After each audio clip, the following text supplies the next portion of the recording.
very intense real-time game, you need a dictator who just tells you what to do and you follow through and you go through the plan. I mean, in theory, yes. Yeah. In practice, maybe. Okay. Because I think the theory here for CLG is very sound, where, hey, there's a number of responsibilities that have to happen in League of Legends. Like, someone ultimately needs to decide what to do next, and that's very complicated and distracts you from playing the game, right? So as an AD carry who constantly, you know, stepping too far forward in a quarter second can mean 100% of your life bar, it's great for Stixxay to feel that way. But seeing in practice what CLG looked like against Dignitas yesterday, where 5 people were going in 5 different directions, it wasn't working. And obviously, everything we say, probably for the first 3 weeks, should be caveated with, but it is still early. So that's the theory for CLG. Now they just have to get it working in practice. We'll see if it comes through as the picks and bans have begun. FlyQuest got themselves their first one of the split yesterday, and a lot of that was the man on your screen right there.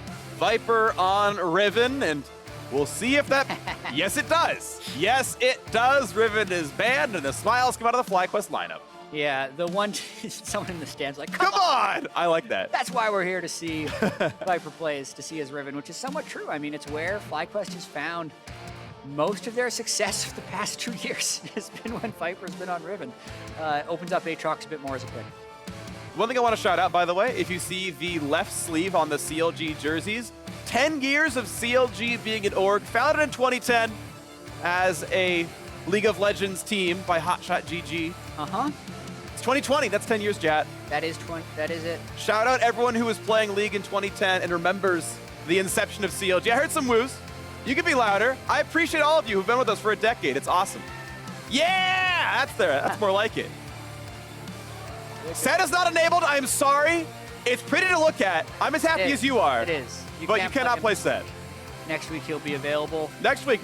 We'll get it every game. That's the one I want to see. Everyone loves little hovers.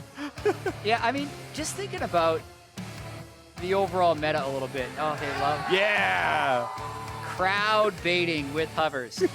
Oh, I really missed that. Oh, I love crowd baiting with hovers. I know we had different opinions on this and the word cheers and everything else. True. More driving here for Wiggily. Rumble, by the way, coming through is a big deal. What's amazing to me is, like, we really hard called Rumble a mid laner, but we're seeing him top lane more often than not just because of how the matchups are sorting out. But Rumble mid is almost unpickable in the LPL because he's banned every time. Yeah, it's a very powerful pick. We saw a little bit of it at Worlds. As you mentioned, it's big time in the LPL. Karthus jungle is something Santorin climbs within solo queue, has brought out briefly in LCS to very limited success. This is the PoE flame at Stixxay right now. Hovering. Oh, yeah? Well, it's because it is Stixxay. He's just in disguise. They sent over a different player, actually. No one can tell. He's playing AD carry down there. He's pulling a caps. Yeah. Anyway, in terms of the meta, what's interesting is the bans have stayed fairly static throughout the weekend, aside from the odd, like, Riven or Lee Sin sneaking into the ban phase. And what's ended up happening is then they just do the handshake trade of Senna and Aphelios. Yep. They're just, we're both going to have one of them, and that'll be that. See, that's when you pull the wool over their eyes and play Senna in her intended role of support, and you just grab the Aphelios Senna duo. Then you get engaged upon and die. Yeah, I mean, it's not a true, good lane, I don't think. But, like, I keep saying this with Senna. Okay. Yes, she can be strong as a support. I think Senna would actually be pro-viable as a support if melee bot laners were highly viable. Okay. Because the way you fight in lane with Senna plus melee is the melee goes in and you Q through everyone. So you're getting heals and the damage. Most traditional bot lane carries are ranged, so you can almost never get the effectiveness out of your Senna Q. Right. On top of that, it's like you can do other things, make it even harder for AD carry Senna to get souls, make the item scalings worse. Like, there's other mathy things you can do to correct it, but, like, at its core, just the design of the Q means it's going to be better with melees. And so we have Senna AD carry with a tank support who is melee and makes the Q do double duty. So yeah, it really does line up in the current situation that we're in, how the kit interact. But we're in the second phase of bans right now, and with only one support grab here in the Nautilus, it means CLG can ban supports away from Ignar. His Thresh is gone. His signature Blitzcrank is still up, which he won with yesterday, by the way, so you might see that ban come through as well. You don't. You see Orianna off of PoE, but the Rumble could easily go mid. Ooh, I wonder if Yeah, the Rumble could definitely win it. But I wonder if Victor becomes a contested pick here. Right. It's one of PoE's best LCS champs, and it's one of Crown's best champs of all time. Yep. Not that he's played it that much lately. And this is pre-buff Victor, where he doesn't get full mana off of a like mid-game upgraded augment. Yeah. 10.2, he's actually even stronger and already contested. Ornn comes through as a top lane ban, and hype. Not gonna see it, but I appreciate the hovers. There is a lot of history. I mean, obviously, PoE being on CLG last year builds into the backstory behind all these hovers, but just some friendly mind games back and forth. Yeah, I still respected the Xerath game from back when, because it was all about playing through Darshan up in the top lane and giving him Xerath ults to help the 1v1s. Game didn't work, but I thought it was a cool strat. Another blind pick Zoe as we saw last game. Yeah. One eye open, kind of, because you maybe face the Rumble, but we'll see what FlyQuest wants to grab, and it's going to be Rumble mid. Aatrox goes to the top side. So maybe a match that they saw coming. They said Zoe's comfortable into this.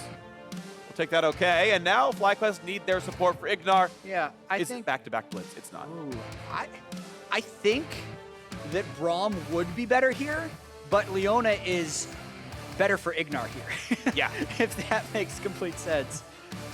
Oh, man. No, now it's time for top laner. Blind Yeah. Aatrox is pretty much the go-to blind top lane in North America. Probably Camille. Probably Camille. Like the hover. Heavy hover game today. More than almost any game I've seen Yeah. in 2020. Chat, you called it. Camille top. Saw last game, and this was actually a counter pick that CLG was really early on doing. They were doing this, halfway through Summer Split last year and finding a lot of success with it. So Ruin was very good at playing this matchup. I think it'll just matter whether or not they can get him going and if they can deal with the rest of the team kind of getting engaged on. Because like the Rumble pushing to roam bottom lane for the Aphelios, Leona, Rek'Sai stuff, that's a lot of dangerous stuff going bottom lane that could pull Wiggily down there.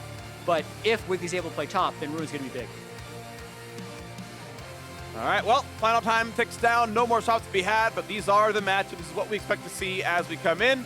Don't worry about where you're seeing Leona and Aphelios. They're going to be played at the appropriate spots. It's a HUD thing. Don't worry about it. All appropriate stuff here. So, as time ticks down, final comments from the coaches.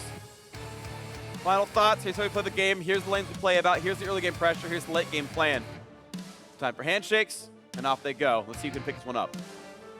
Looking forward to seeing these two teams play, actually. So, something that I find interesting about these two teams is a lot of the ways that they will win is through teamwork rather than thinking, hey, here's an individual who's really gonna hyper carry. Like when FlyQuest has been good, it was the like Santorin working with the team, like teamwork story going through. And likewise, like when CLG was good last split, you were maybe saying it's Wiggily, maybe saying it's Ruin, but overall it was very much around teamwork.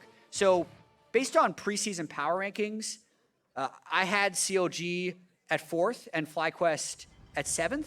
But there's a lot of variation between that because I'm thinking like FlyQuest on their best day could just be better than CLG, right? Because you're thinking about they both have good teamwork. If things go well, it could be very good for them, which is just why I'm interested in this matchup because in a sense, they kind of both win in the same way, and I want to see them clash. All right, it's going to be a hype one. Here we go as the game is underway, and they square off and rumble in the jungle. The most flavorful of Rumble skins. Got pineapples on the back. I appreciate that. We'll see if PoE can get anything done out of this champion. Very highly prized mid laner in pro play. Don't get to see it much in North America. Are going to see it here today. As we get the players swapped over, yes, that is indeed WildTurtle on Aphelios and Ignar and Leona. Again, just they were in the wrong order. They didn't when they joined the lobby. It's actually Ignar and Turtle's fault. And automated graphics can't account for player error sometimes. Yeah. It's not that hard to do LCS order. It's not. That's why you get it right almost every time. Yeah. Oh, well. Oh. Not worth jumping out of Champ Select 4. I think Totally agree. Rexton made the right call to get us in the game. Okay, well, as the players get ready to go into their lanes without too much of a skirmish happening, gonna have Gabby sit by with Song for an interview. Thank you so much, Freak. I do have Song here. You are new to the organization, so I wanted to get a couple quick thoughts from you. First of all, Crown also new, but some are thinking about the synergy that you and he may have. So what do you make of his addition to this team? Yeah, I never worked with the Crown in the past year, but when I talked with the Crown, we're really just respect each other, and we have a like similar strategy or the game knowledge over there. So we are really love and have each other. That's why right now it looks pretty good for us. Yeah. Also, Stixxay seemed really excited about the addition of Smoothie. So thoughts on the bot lane synergy that can come from this? Yeah, Smoothie is kind of like very good at the mechanics and play aggressive type of the support. And then both guys really good synergy, doing well right now. And even last year I wanted to work with Smoothie because I love his style and the game out of the plans. So yeah, I also really love like playing with the Smoothie too. Well, thank you so much, Song, and we're back to the game. Thank you very much, Gabby. Yeah, I'm hyped if CLG does well. They were a playoff team for me coming into spring. That was where I put them. I thought that this would be a good-looking lineup for the squad, and we'll see if they can pick up their first win here against FlyQuest today. Especially because of the history of CLG. Like the teams that have been around even pre-LCS, you mentioned the 10 years of CLG, but they were one of the original members of the league. Nearly got relegated that one time. They've had their ups and downs. They've won 2 LCS titles. They have banners hanging right here. Early gank though on Crown. Gets flash. Flash, double flash, follow. Crown goes pick one up, but cannot get away. First blood for Santorin. Now the follow-up flash to the knockup, but he's burning down Wiggily. That is not Minnesota style. A double kill for Santorin. That was a very iffy re-engage by Wiggily. I'll give you the first death. Sure, Crown tried to outplay it, but there's no way that flash follow is gonna work into a full health Rek'Sai and Rumble. Nope.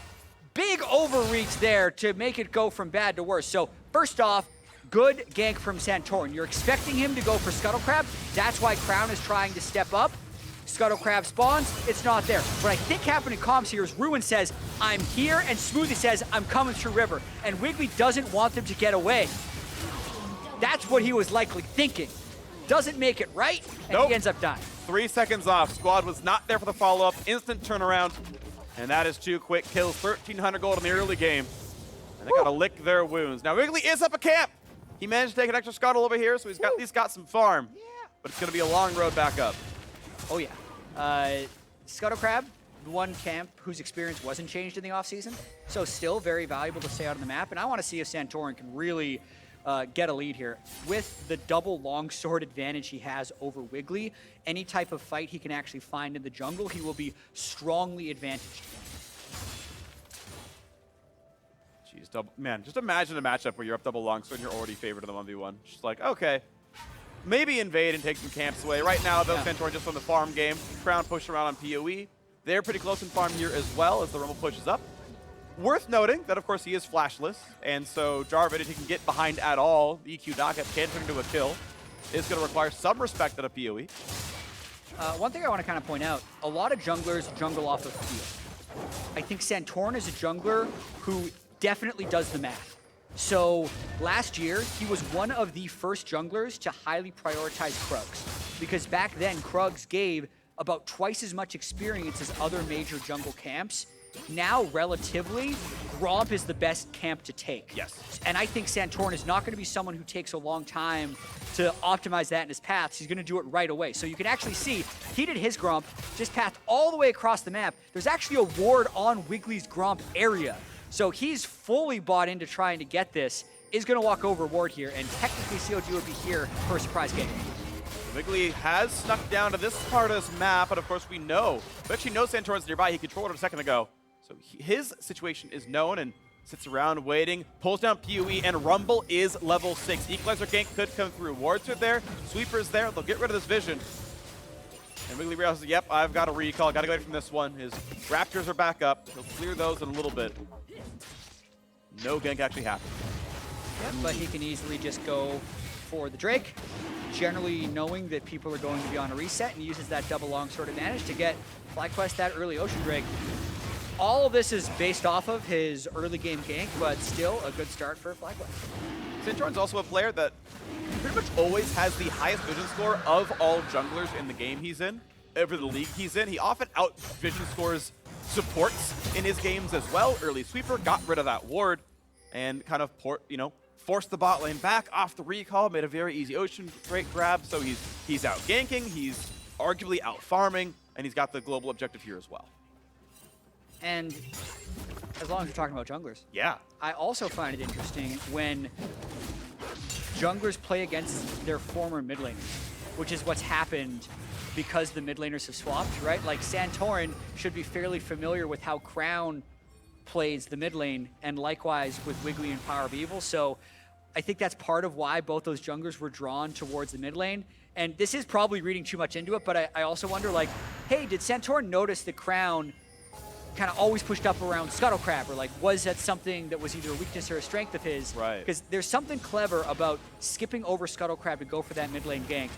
Yes, it happened 4.5 minutes ago, but it's still the most important thing that happened so far in this game. That is true. Now turret plate down to the bottom side, 120 gold. Not the 160 it was from the middle of last year. Still, of course, worth doing. Cash gained, wave cleared. 6 CS lead so far for FlyQuest bottom lane as they fight over the blue buff, but Santorin doesn't have the space to go for it. Yeah. Without that wave fighter turret, it frees up Smoothie to roam, and he can't do anything about this. Yeah, because Wiggily is level 6, Santorin was unable to do that fight. And also, because the bottom lane kind of prioritized getting push and a plate on the turret, they didn't go in to help Santorin with his jungle. I think that actually is a little bit of a missed opportunity, because one plate versus stealing a blue and a Gromp for your jungler, I think the blue and the Gromp would have been more valuable for the overall game. Yeah, definitely agree. And we'll see if that gets cleaned up over time, slowly but surely, especially with the plate being worth less gold. But even if it was 160, I think I would still take the blue steal. Yeah. But we get to see top side now being attacked by FlyQuest. They've moved WildTurtle and Ignar over to this side of the map, off of a recall. Off some items coming in. And they're going to be able to grab this one very early on. They can cash in, you know, decent amount of gold off the plates here. If you average 2.5 gold per plate, or 2.5 plates per herald, average 300 gold per herald. Not bad. Yeah, and it's just about the map pressure you're able to get. Since they took that on a reset as well, it didn't cost them that much kind of overall time to do so. I mean, what will cost them time... Oh, no, okay, sorry. For a second, I thought they were going to be switching down bottom lane. They're actually already in basically mid-game lanes, which is the solo laners in the side lanes, and the AD carry and support mid. This is very early to switch the duos Yeah. here. It's FlyQuest making that play very early on here. Rumble's right down on the bottom side.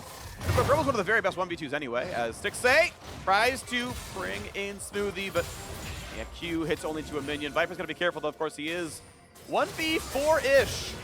But right now, keeping the wave at arm's reach is not going to get dove. I actually, thinking about the way this game is playing out, I'm kind of thinking we're going to see much more of this early duo lane mid stuff. Because we have double Rift Herald spawning, and we have Drakes that are fairly easy to take and quick, and you want to be able to bounce between either one of those things earlier on in the game. So I think laning phases are going to be maybe even shorter now with the increased multi-objectives. Right, yeah, as soon as the turret bonus resistance drop off, which is much earlier than this into the game. It's 8 minutes, Yeah, right? Be ready for the top side and the bottom side at all points in time. I like FlyQuest here. And this is, I want to kind of tell some more history, because CLG is one of the first teams that would insta-swap their dual lane the second fortification dropped. They would BF Sword recall their AD carry top side and 3v1 a turret and get first turret gold as a major objective. They were one of the first teams to make that play, and then it swept the league. FlyQuest was one of the first teams to say, you know what, at 8 minutes, duo mid, pressure Herald and Drakes, that's the new meta call. That's the state we're in 2020. I think it's smart. I think this will take hold worldwide. I think it's the correct way to play mid-game league. There's definitely a good chance of that. And kind of getting back to this game, FlyQuest has definitely taken control. And part of it has to do with the way that Rift Herald played out, but more so the way that CLG didn't counter it. So, like, looking at the minimap, you can see they had all of this vision set up to potentially dive the bottom lane and just didn't do it. They didn't see that Viper would be in kill position, but they invested the wards. They invested about 3 people over there and just got nothing. Whereas FlyQuest with the Rift Herald broke first turret and got a second charge off. So that's just making that lead even bigger. Yep, CLG open, they can find some mid-game right now because it's not happening just yet. As we have a 2,000 gold difference cashed in from all the turrets. All right, and also look right now, like we see a teleport top laner getting the turret. So really, FlyQuest holds all the cards here. CLG has to force something to make something happen. Looking down the mid lane right now, PoE could be found out, but none of the skill shots gonna land. He burns the ulti, slows down Wiggily, but no minions just yet. Big damage out of this Rumble though. The flash forward, Bruin's gonna chase him on in, and that's the kill picked up. One on the board. Now a flash away for Santorin, chased down by Wiggily. Goes for second knock, is gonna find that one as well. 2 for 1 so far in the team fight, and now Viper is ready to go. On towards Ruin, runs back though, gonna find the layered stuns, and they should grab that kill. Crown is gonna drop, and FlyQuest make it a 2 for 2, a tied fight. Yeah, that's actually okay for CLG based on the map position that they were in. That's a situation where FlyQuest actually should have been out of kill range, or Viper should have been teleporting in immediately, but basically that fight started, and about 6 seconds later, Viper started teleporting in, which ended up being late and making an even fight that also gets rid of the teleport advantage for FlyQuest. Got rid of the TP advantage. He never did cash in on a plate top side either, so it did deny some farm, Yeah. but not the extra 100-something gold. Yeah, so to be completely fair, CLG did have to go for a play, which is why they did this, and it's Smoothie who manages to get the pick, and it's a nice CC chain. It's Nautilus into Senna, into Camille. PoE really couldn't run, and then you can see after everything is done, that's when the Aatrox comes in, so it ends up being 2 people of FlyQuest falling for 2 of CLG. Another nice CC chain on the other side. All right, well, we're back on the map, though, with the respawns here. See big damage out of the Zoe, big damage out of Phelios. Good job, Turtle, here, making some stuff happen, but looking overall at this game state, the Drake is alive, it's Cloud. FlyQuest needed to be the team with the control. Mid lane push first. You've got the solo Drake attempt here for Santorin. First 2 Drakes are very squishy, easy pickup here. Can any jungler really in mid game can solo this, no problem at all. Turtle gives him a bit of extra damage. There's the smite, there's the pickup, and we're going to Mountain Rift. Yeah. Good first bit of the game by FlyQuest. 5 plates to 1, 2 Drakes to 0, 1 Rift to 0, and also a kill advantage across the board. Just kind of going to be on CLG now to find a bit of tempo back into the game. They've set up a few things that they haven't been able to pull the trigger on. It's not like they have a lack of CC. They have tons of tools to be able to make these fights happen. They just have to be able to get on the same page and execute. All right, well, 2 Drakes to go till FlyQuest can get their global shield. If they can make that one happen in the next 10 minutes. Counter Logic Gaming. Plates have just now dropped. And they get the first mid lane push right now, but have to still push back a 1,200 gold deficit. Looking around the top side, look around the mid side, quickly push it in to get rid of some wards. You see some inroads are being made, right? They're trying to take over the side of the map. Ignar wants to go for Stixxay. Oh, they're going to find the stun. A lot of layered CC trying to knock down the center. Gets a quick heal. Does not get the ulti in time. Ignar grabs the first kill. Will there be a trade? Rumble over the top now as well. Health bar is getting dangerously low, but they will not die. 3 kills picked up. No answer for Counter Logic Gaming. They melted them with that fight. Love Ignar with the max range, or close to max range ult over the wall before the blast cone, actually. So you're often not thinking that a Leona ult is going to hit you out of the blue. Usually it's a follow-up after an EQ. That just opens up everything for them. It means they're going to be able to get this top turret. It means they're going to be able to get second rift and really take over the game. Really, really are. Second hail going to be there as well. Plenty of time. No issue at all in losing this one. Oh, just hitting! Woo! Come Crown! on. Crown! Santorin had no smite. He'd used it on the fight earlier. Crown's, that play basically saves mid turret. Yeah. That's what it did. Even if they can't pick up the Herald, it's perfectly worth it. Good play, Crown. It's gonna sit there. It's gonna decay. They shortened the timer that was on the map, by the way, in the last couple of months, which is, I think, good for the watchability of this game. Yeah, watch this though. Stixxay is sitting on a ward while CLG is clearing, and Stixxay, he knows the wave's crashing, so he wants to get there. Boom, dead center stun. Unable to get Santorin off of him. And also can't quite get that final bit of the Senna ultimate up to get the shield. What a great equalizer as well. Against the wall, so you can't move into the wall to get out of it. There was a game earlier where the Rumble ults kept giving a little bit of space next to walls. Yeah. I like it when Rumble ults don't do that. So good job by PoE aiming that vector spell properly. And good job. 3 for 0 in the gold lead. 3,500. We're 2 minutes away from the 3rd Drake of the game. Mountain gonna go probably to FlyQuest here as well, and they are absolutely taking control. And I am nothing but impressed with FlyQuest. They are playing, I think, really good League of Legends so far in the early spring split. Yeah, had some conversations about FlyQuest before the season, and while no one was really willing to all in on FlyQuest and say, yeah, they definitely got it, it was a little surprising to go back and say, well, wait a minute, this team was top 4 in spring of 2019. Like, it's easy to remember the 9th place of Summer Split with their final game being losing to Echo Fox, who was at the time, I think, like 3-14. Yeah. And just this really sour note to end the year before regional qualifier, where they also lost in the first round. But they had reached highs, and then you look at the team and they say, well, Ignar is likely an upgrade in the bottom lane, and PoE has been very good in the right situation. Yep. So far it looks like the right situation, and it's going well for FlyQuest. You take them, optimistically, it's a 4th place team with 2 upgrades. That's at least a 3rd place team, and maybe higher. So this is a good look, and I'm happy for FlyQuest. I'm happy to see him kind of right now sort of near the top of the LCS. As far as I can tell, they are very favored here in this game. Kind of counting down the minutes until they get their soul. What a play! Ignar is always ready to go, and he's ready for number 2 as well. East towards the back line, trying to force down Stixxay as well. FlyQuest do no wrong in this game. Yeah, and Ignar's Leona is definitely impressive. Yeah. I think a lot of compositions would say, hey, maybe Braum here to deal with all the engage that CLG has, but also, like, they need to be able to start fights. And Ignar is also someone who's really, really, really good at Leona. It's the champion that made him famous. Yeah. If you think all the way back to 2017 Worlds in the Ardent Sensor meta, when he brought out Furru Leona in the Worlds quarterfinals. So much like Viper's Riven, you could see Ignar's Leona as, hey, this is a champion that this player is just really special at. So let's give it to him in any situation we can. And here comes Drake number 3, set up for a 23-30 Mountain Soul, which, good luck getting Zoe poked through that. It's going to look really good for them as time goes on. FlyQuest continue to take on the pressure, take down the kills, take down the turrets. All 3 outers gone already. And we still wait to find CLG's openings. So they've got engage tools, right? They've got Camille, Jarvan, and Nautilus to start fights out. They've got Zoe for poke. The tools are there, but they're just not finding the situations. Yeah, definitely not. And the further you fall behind, the harder it is to find the right fights with your engaged tools.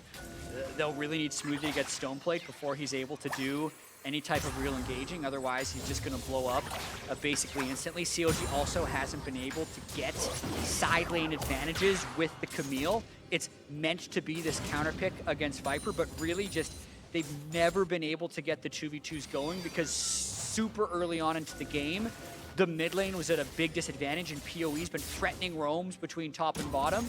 But look at this, Santorin, game gold leader, only 1 level behind his solo laners, which is rare nowadays as a jungler, really showing up on this Rek'Sai. Yep, good farm. Again, if you can take camps on cooldown and if you focus Gromp, you can equal the old season in gold income, though of course it is rare. And yes, they're winning, but either way, good job to Santorin, doing a good job. And now, where's the Leona ult? Just watch it fly from the sky. Yeah, right. Like, was that the moment? Look to the play. No spell thief abilities available right now. But knocks down the cannon, gets some farm, and Santorin just taking away the enemy jungle as much as he can. The ward comes down to the mid lane. CLG playing around this bottom river, but who would ever go down bottom river? The Drake's not up and the wave is pushed down. FlyQuest would never go into that brush. Can respect CLG for going for something. You gotta think they're gonna fight. They're gonna try for the knockup. Here comes the re-engage on top. They're all going forward. Do they have the damage? And then it's WildTurtle on the first kill to fight so far. Cutting back as best he can, but still jumps on. And a shutdown comes through for Crown. Still a trade kill comes in. Santorin on the board, 2 for 1 FlyQuest. PoE rooted, but CLG are out of damage. Turtle trying to stand and fire as much as he can.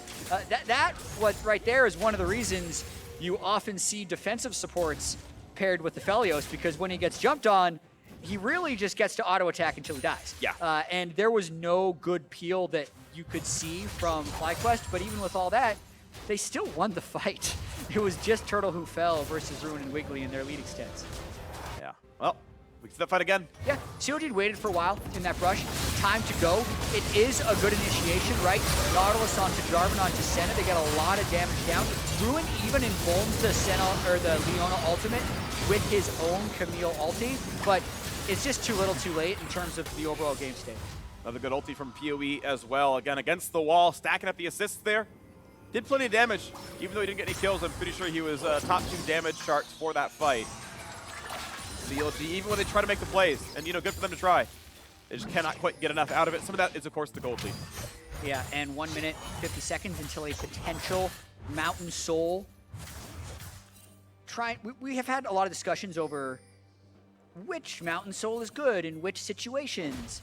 And I'm probably more preferential to Mountain Soul than most in the fact that I do think it should be quite good, but specifically even better against people that kind of have to all in. And I'm seeing this CLG game, like the Camille, Jarvan, Nautilus, when they fight, they fight. They go all the way in. And having these big shields that are going to be existing on all of FlyQuest, if they get this Mountain Soul, it does seem like a good game for it. Yeah, there's two things that Mountain Soul does really well. It's obviously because of the flat shield, it's essentially raw HP.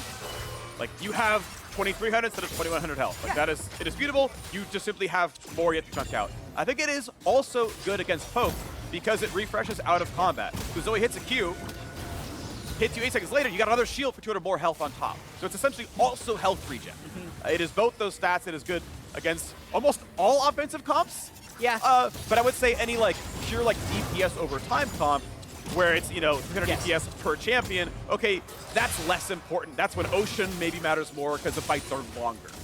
Yeah, that's about the distinction. Both Ocean and Mountain are defensive in nature, so they're going to be good against all forms of damage, but the more you trend towards damage over time, the better you would be against Ocean.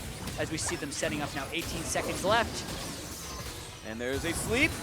Is there follow through? No. Cannot find the way through that one, though there is war over the wall. Mountain Rift can help Ruin, of course. Didn't really mention that, but there's more walls to shut off of. CLG doesn't have that many ways into this buff right now, actually. Nice take by Ignar. Finds a stun as well, but Banshee's Veil is on top. Actually, couldn't find the stun because of Banshee's Veil, but tried to anyway. Might have jumped through in a fog, but this Drake is alive, and it means a very massive shield. Here comes CLG4, but Aphelios zones them off with the turret.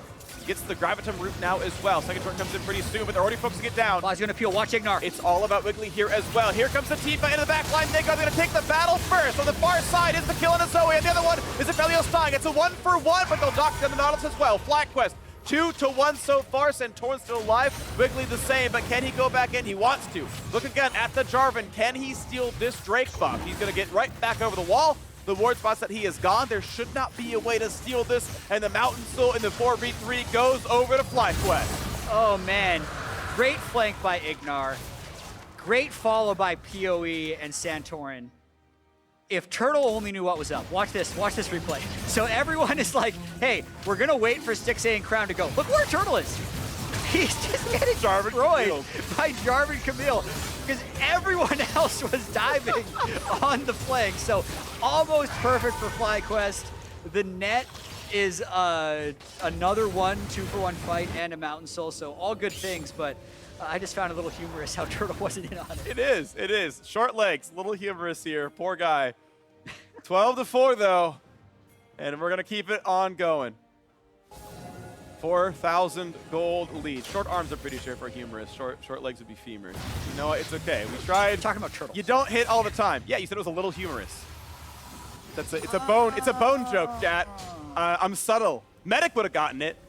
Man, where's my EU casters at? Can we get some hype for EU casters? They're good too, right? All right, mild applause. That joke could have gone real bad. Yeah. Could have been like, we're LCS fans. Don't you bring that up here. You know what? I understand. We are the better league. All right. Yeah, thank you. That's absolutely right. PowerOfEvil, our best mid laner from Germany. Okay, so WildTurtle pushing it up, ready to go. FlyQuest in absolute control right now, though an 8-kill lead. CLG have tied their record for kills in a game, by the way, this split. oh man, yeah, it was so strange. When I saw they only had 4 kills in that game against Ignar yesterday, despite them basically engaging every fight, was pretty shocking. They just haven't been able to get those last hits in these fights. They've been just a little sloppy. It's like they're not trying for fights. They're just unable to execute. Oh, they're going to get this one, though. Look at the damage out, but Turtle's going to be gone. But what's the re-engage look like? It looks like Ruin going down, but can they get PoE? A single hit would have killed him. The Mountain Soul saves his life. It's a 2-for-1 yet again. Here comes number 3. Goodbye to Stixxay. At this point, Turtle needs to build tank. he's initiating all of these fights. Like, they're just jumping on him. And it's technically working for FlyQuest because CLG dives so far into Rumble alt follow-ups. But man, it's turning into a bit of a roughie for WildTurtle. He's at least going Fan after third, probably. You have to assume the Zeal goes into that. It's gotta be Hurricane. Hurricane's a godlike item. You just said build tank jet! It was a joke! I understand. Well, this Baron's going to be a joke here for FlyQuest. Nothing really stopping them on the map anywhere at all. Zoe's, we've seen Crown steal things in this pit, but a ward will see him come in. PoE's going to mark him. This should be very unlikely. Crown can try, but it gets blocked. PoE's already there. There is not a steal to be had. This will be the claim. Good smite there by Santorin. 4 straight breaks from the Baron here for FlyQuest. Still pretty impressed by what we've seen from FlyQuest so far. A chance to become the third 2-0 team of the weekend. Join Dignitas and Cloud9 if they close this out. Look, like CLG sees the fight on Turtle. FlyQuest is just off setting up somewhere else, but look at that Rumble up. Yeah. Just burning and burning as Ignar keeps him sitting there, ending up giving him double. Follow through the flash for the knockup just to guarantee no way out for Stixxay. Yeah, decent damage for PoE. He's doing okay. Speaking of not doing okay, though, goodbye to Ruin. Yeah, he's dead. The play is Ruin is dead.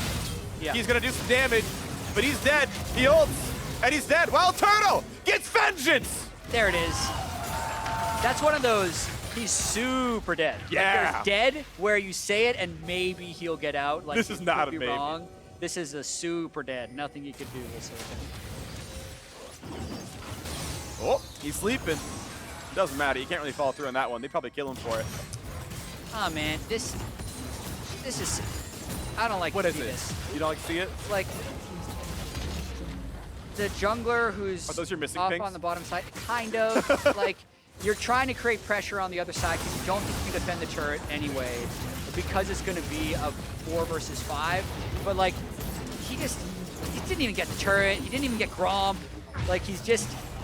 Yeah. He ran to the jungle and it's like, blue's gone. All right, I hit the turret, I guess. But yeah, I mean, the problem is this full take's gonna hook Jarvan. Okay, there he he's going will, for it now. maybe? No, he No, won't. he's not. Yeah. Like, imagine that was Crown, though, right? Like, if it was someone else who could actually deal damage with one split pushing, Yeah. at least the turret falls. Just a high level of indecision from CLG, and it's not like they have good plays, so these are all situations where you have to take bad choices. That's just how being behind in League of Legends works. Yeah. But still, just a lot to clean up for CLG going into next week. We'll see if they can do it. As we mentioned, and we heard the analysts talk about it as well. I think it was Crumbs. Yeah. Take the long shot here, right? Championship points are gone this season. So it's go to MSI or bust in Spring Split, and then go to Worlds in Summer is the run, right? Yeah. That's the road for the team. So, I can give teams a longer shot here. Yeah, and top 6 teams make playoffs, like it's literally just first week. This isn't a condemnation of CLG as a whole. It's just, No, of course not. It is clear from watching them right here that they are out of sorts. And FlyQuest, a big surprise early on in week 1 with how coordinated they've looked. With a steal for Crown, but it's very, very small little bit of gain. As now Santorin jumps back, rooted, kind of in place, but no one's range of him anyway, as WildTurtle shoves in this mid lane. We get ready for the next play. 15 seconds on Elder Dragon. I have seen games turn on Elder Dragon steals. Now, FlyQuest has done a good job of marking the jungler, of marking the Zoe, keeping them out of the pit. But Elder Dragon is full power regardless of your trait count. CLG would have as much buff as FlyQuest would have here. Yeah, very stealable buff. You can see Viper also clearing that side wave. He's got a TP. You don't want to see a late TP, that's for sure, as they're getting the Elder Drake down pretty low. Where's it going to come in? Here comes everybody. Here comes the TP. Here comes the play. Ruin finds PoE for a duel. Knocks him over the pick. Gets him right back in there. Here comes the dive. And the fight has begun. Ruin forces a flash wave, but he is stuck inside the pit. And Santorin takes him down. Wiggily knocked up. Pops the stopwatch. Decent damage to the back line, but it's 5v4. Ult comes across. 2 kills picked up already. Looking for number 3. That's going to be a kill. No problem on a Smoothie. And the last 2 are running away. Stixxay trying to run as fast as he can. Gets a bit extra move speed. Crowd running away as well. 3 for 0. FlyQuest get that team fight, no problem. The bot lane wave is already into the base as well. Nexus taking damage already. Let's go FlyQuest chants from the crowd as they're going to go for the Nexus turrets right now as well. And how do you defend a 2v5 when you're down 10,000 gold? The answer is you don't. Crown is going to lose his throne as the turret falls. The Nexus is going to drop as well. And FlyQuest will also take an undefeated week 1. clean game from FlyQuest right here, taking down CLG in 31 minutes and smiles all around as they start off 2-0. FlyQuest flourishing so far in the early spring split. Definitely impressed by them. They're looking really good all together. Everyone's putting in work. Santorin really picked up where he left off as a hugely impactful jungler. Right. I think it's going to be very important as Santorin transitions to find ways to make those first 3 or 4 levels work. Because once he gets that, he's a very efficient, smart player. This game was basically the dream scenario where you get the first blood and then a bonus first blood because Wiggily ended up jumping in afterwards. Yeah. But from there on, having the follow-up and the flank vision for Ignar and Santorin to just buddy up and either CC chain Crown or CC chain Stixxay in critical situations was nice to watch. Really nice to watch. Well played by the squad. So we'll see him again in about 7 days as they come back for week 2 of the LCS. A 2-0 run for FlyQuest. Sadly for CLG, a 0-2 for them. We're looking at, the thought coming into the offseason was, okay, probably side grade in the support role. Although we heard Stixxay say, hey, I really like how much more vocal Smoothie is. Maybe for the CLG style, they consider it from their perspective an upgrade. I can accept that. Yep. Mid lane, I think a lot of people were looking at Crown as being an exceptional, as being a better player than Pee-wee. That was the read coming in. But so far, it's not quite come together for CLG. Yeah, well, better is an interesting term because a lot of it depends on the context. Yes. Crown is a player that a lot of people saw more capable of making things happen in the early game, and that's the way CLG wanted to play. What's happened in the first few weeks is like Victor's looked really good, Zoe's looked really good, Oriana's looked really good. That's prime PoE time. I think I was talking to Prawley about this, is usually at like international events or later in the season, it's the early game lane stomp snowball that wins.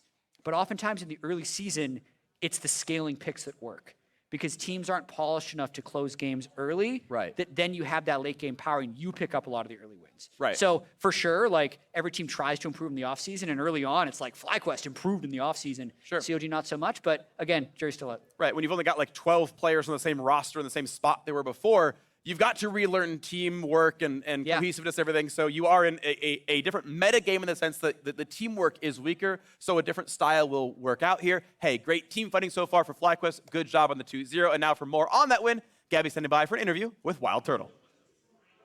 Thank you, Freak. It sounds like there will be a forest named after FlyQuest soon enough based off their performance this weekend so far. 2-0, that's a great place to be. But considering a lot of people are questioning exactly where FlyQuest stands in the standings right now, what does it mean to you personally to have such a strong start? For us, I think like going to is nice and all, but I think we're kind of looking at the big picture here, and we kind of just want to do well the whole regular season. So we kind of have our eyes set on mostly summer. Now, specifically for your laning experience, the org was excited about a lot of things, but the Ignar pickup. So how do you think that this contrasts to perhaps last partners that you've had?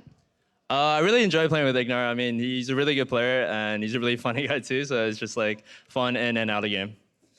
People have been watching you for a long time, and on FlyQuest particularly, you've been around, highs, some lows I won't make you relive at this moment, but what can we expect from you as far as your dedication and the rest of the squad to get back to that team where we saw 3 playoff performances in the past and really shooting for the stars? We're just going green and taking it one game at a time, pretty much. Well, speaking of Go Green, actually, the org itself is really into this new initiative. I'm curious about how the players themselves feel. Are you as connected to it as FlyQuest is? I'm pretty stoked about it myself because I've always, I don't know, liked nature. I like the animals. I like turtles, you know. so I'm always a big fan of nature. Whether he's been turtle or tortoise, he has always been a fan of nature here on the stage. So for more on this performance, let's send it over to the State Farm Analyst Desk. Thank you, Gabby. A big 2-0 opener for FlyQuest there as they single-handedly saved the planet with their victories. That's another 100+ trees planted in their Go Green initiative for the victory. Do you wash your hair, man? The first of which is apparently sprouting right here on the desk. Growing from you. Do you like it? You like my new look? You know, I'd like to. I think it'll grow on me. Can you see mine? Because this is painful. I should take this. Somebody get a shot of that I don't guy. know if it's worth. That's Other one. Pinocchio nose over there. It's hurting. All right, well, how about that victory for FlyQuest? How about that int on mid lane? That was a free. All right, let's start positive. Okay, fine. come go on. there. We were going to start easy. positive. Sure. It's so easy to win when that happens. It is. It makes it easier. Yeah, but at least they're playing a aggressive mid champion like Rumble because they did get the gank to start it. That was So they great. did hard force a gank mid onto Crown to get the kill. Yes, Wiggily lost his mind afterwards, but that was something that we were concerned about, how aggressive would this team be. Santorin and PoE look great right now. We talked at the beginning of the day how their victory yesterday came off of what looked like a game plan that could have been established and executed by a 2019 FlyQuest. Today, though, did feel different. Yeah, and I think a big part of it came down to Ignar. He was so efficient with the Leona engages, knowing where the Zoe was going to appear, knowing kind of where CLG was going to move around the map, catching out Stixxay on a ward that CLG didn't know. And this is a player that's really aggressive with these high engaged champions and even busted out the Blitzcrank. So already 2 picks that FlyQuest plays that nobody else has. They're in the makings of a really strong spring split. Yeah, it was a 1-0-14 scoreline on that Leona for Ignar, so a deathless game and a very solid performance as well. Santorin stepping up. I think, again, when we look at what failed, what didn't work in summer for FlyQuest, there was a lot of criticism thrown towards Santorin for not putting up his spring split performance. This was more akin to 2019 spring. Yeah, remember, in 2019 spring, the only one not on a top 3 team to break into the all-pro voting. That's what you got to do. Yeah, that's what Santorin managed to do in spring. It's looking like it again right now. Very solid start to the split for FlyQuest. CLG still trying to find their footing. But as we close out the day, let's see where the LCS teams stand after 2 days of play. Cloud9, Dignitas, and FlyQuest end their week of action at 2-0, while CLG, EG, TL, TSM, and Golden Guardians all chase after their first win of the spring split. That's how the teams did. Let's see how our analysts did with their predictions today. How do you think? Do you recall what your scores were? I loved it. Crumbs comes in hot on his first day with a 3-1 prediction. We should note that we've been tracking predictions for the analysts not on the desk off air as well, so we'll collate those in the future. Also note that Crumbs didn't actually predict day 1 and tried to submit his predictions after they were all the games were done. Listen, I would have gotten all of them right. That's what I say, but I'm willing to take a bow and get a 2-2. We're going to give him the 2-2 for day 1. We're going to give him the 2-2, which seems only fair. But both Crumbs and Prolly had good showings in their first official predictions. Prolly got 2 right today, if anyone's keeping track at home. So very close. I'm giving them a handicap head start. Handicap head start. As you always do, my friend. That is I gotta make it dramatic. If I was just winning the whole split, no one would watch. So I gotta give him a chance. Fair enough. Let's talk what's coming up ahead of us. Don't forget to tune in tomorrow for a 3rd day of LCS action. Monday kicks off at 2 p.m. with Immortals Academy taking on FlyQuest Academy. Then tune in at 5 p.m. on twitch.tv/LCS and youtube.com/LOL Esports to watch the premiere of Monday Night League. Team Liquid and TSM both look to pick up their first win of the split. That is crazy to me that one of these two